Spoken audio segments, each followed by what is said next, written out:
The happiest memory you have is a lie. Not a big lie. A small one. Your brain edited it. Deleted the boring parts. Deleted the argument you had that same day. And you believe every word of it. And in a few minutes, I'm going to show you exactly how your brain does this without asking your permission. And more importantly, I'll give you 3 simple things you can actually do to stop it from quietly wrecking your present. So stay with me, because the fix is easier than you think, but almost nobody does it. You know the feeling. An old song plays, and for 3 seconds you're not in your car. You're 17 again. You scroll old photos and think, that was the best summer of my life. You talk about your childhood home and your voice softens, like you're describing something sacred. It feels warm. It feels true. But here's the part almost nobody thinks about. If you had a time machine and went back to that exact day, you'd probably find something surprising. It was just a normal day. You were bored. You were worried about something small and forgettable. Nothing special even happened. So why does it feel like paradise now? Keep that question in your head, because the answer explains something much bigger than just memory. Your memory isn't a camera. It doesn't record and store your life. It's more like a storyteller. And every time you remember something, you're not opening an old file. You're rebuilding it from scratch, right there in the moment. Every rebuild, your brain quietly edits it a little more. There's a name for this: fading affect bias. The bad feelings attached to a memory fade faster than the good ones. So a day that was maybe 60% good and 40% bad, 5 years later, feels like it was 90% good. Your brain isn't doing this to trick you for fun. It's protective. It's trying to hand you a past you can live with. But, and here's where it turns dangerous, that means every good old days feeling you've ever had is a slightly fake product, and you can't tell from the inside. If your brain hands you a polished, softened version of the past, and then you compare today to that fake highlight reel, today will always lose. That's not because your life got worse. It's because you're comparing real life to a version of the past that's already had all its bad parts deleted. This is why people say, everything was better before. Before this job. Before this relationship. Before growing up. It's rarely true in detail. What's actually true is that the memory got sanded down until it became impossible to live up to. But that's only trap number 1. There's a second one, and this one is worse. Nostalgia can quietly convince you that your best chapters already happened, that the good part of your story is behind you, that you're just living in the aftermath now. Here's the dangerous part. This belief doesn't need to be true to change your behavior. If part of you believes the best moments are already used up, you start playing it safer. You take fewer risks. You stop putting effort into building new memories, because some quiet part of your mind has already decided this current chapter isn't going to count as one of the good years. That's the actual danger, not the warm feeling. What that warm feeling talks you out of trying for. So now the real question is, how do you stop your own memory from sabotaging your future like this?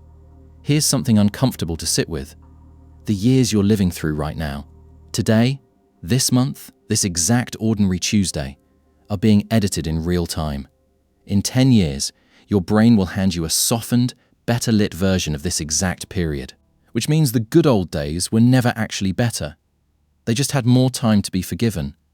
If that's true, it means you're probably underrating your life right now, exactly the same way you're overrating your past. That's a strange, slightly unsettling thought. So let's fix it. Here's the practice. You can't stop your brain from editing memories. That part is automatic, but you can stop it from lying to your present self. 3 things. 1. Catch the comparison, not the memory. You don't need to fight nostalgia itself. Let yourself enjoy the warm feeling. What you need to catch is the comparison. The moment your brain says, and things aren't like that anymore. The second you notice that thought, name it out loud, even just in your head. This is a nostalgia comparison, not a fair one. That single sentence breaks the spell almost every time because it reminds your brain it's comparing real life to an edited highlight reel. 2. Write things down the same week they happen. This is the single most effective fix, and almost nobody does it.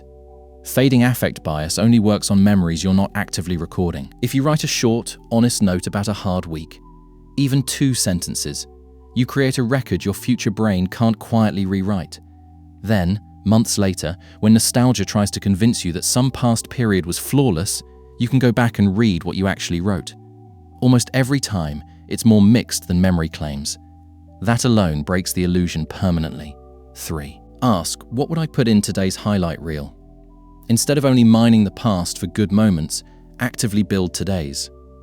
At the end of the day, ask yourself one question. What from today would make it into the nostalgic version of this year? This does something interesting. It trains your brain to notice good moments while they're happening, instead of only manufacturing them after the fact, 10 years too late. You start collecting the good parts of the present in real time, rather than waiting for nostalgia to invent them for you later.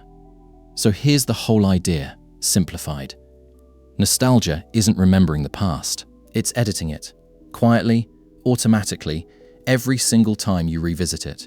It deletes the boring, the hard, the ordinary. And then it hands you back something so polished that your actual present life can never compete with it. The danger was never the warm feeling. The danger is treating that warm feeling like evidence and letting it convince you the best parts of your life are already finished. They're not.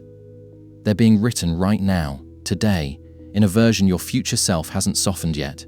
One day, this exact ordinary day, the one you might be scrolling through a video on right now, half distracted, nothing special happening, is going to get the same treatment. The bad parts will fade. The soft light will show up. Some future version of you is going to call this one of the good years too. So maybe the past was never actually better.